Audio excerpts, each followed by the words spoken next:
嗱，生暗瘡咧唔係求其亂咁揾支暗瘡膏搽就得㗎嚇。嗱，亂咁搽咧分分鐘會搞到爛面㗎。嗱，唔同暗瘡階段咧，我哋會用唔同成分嘅暗瘡膏。今日咧，我會搜羅一啲你平時喺屈臣氏啊、萬寧或者大嘅藥妝可以揀到嘅品牌。咁我今日就教你點樣去揀。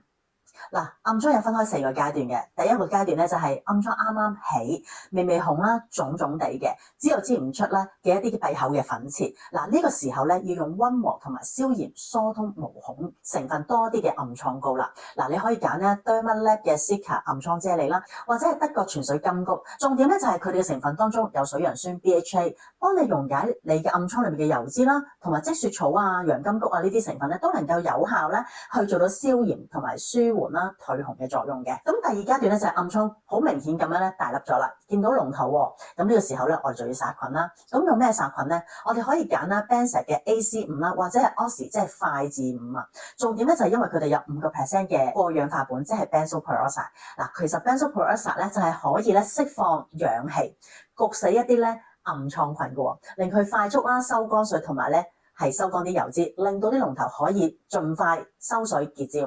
咁第三階段咧就係嗰粒暗瘡真係越腫越大啦。咁即係話咧，啲細菌咧嘅含量亦都高咗好多，5% 嘅 benzoyl peroxide 可能有機會咧唔夠啦。咁喺呢個時候咧就要升級啦，用 Oxy 10，即係快治10啦。重點就係因為佢有雙倍濃度嘅 benzoyl peroxide，所以殺菌力強。但係記住啦，千祈咧唔好過分地搽啊，因為咧當你過分地搽嘅時候咧，你會令到你嘅皮膚咧有機會紅啦，同埋甩皮嘅。咁啊用棉花棒啦，少少嘅份量，啱啱點起嗰個龍頭上高咧就可以啦。千祈唔好當面霜咁搽下。第4階段咧就係暗瘡嘅表面，開始發覺有一個小小嘅開口喎。咁啲龍頭咧清咗之後咧，其實剩翻個紅印同埋少少嘅傷口啫。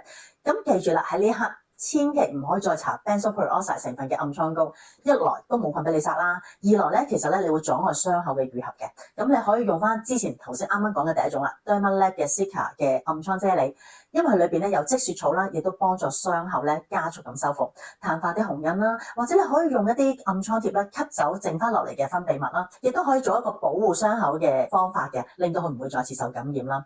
咁咧大家記住啦，令個暗瘡可以好翻咧，一定要對症下藥喎。如果你咧有暗瘡嘅問題想問多少少嘅話咧，歡迎留言，我會盡快覆大家㗎。咁啊今日講到呢度，下次再傾啦，拜拜。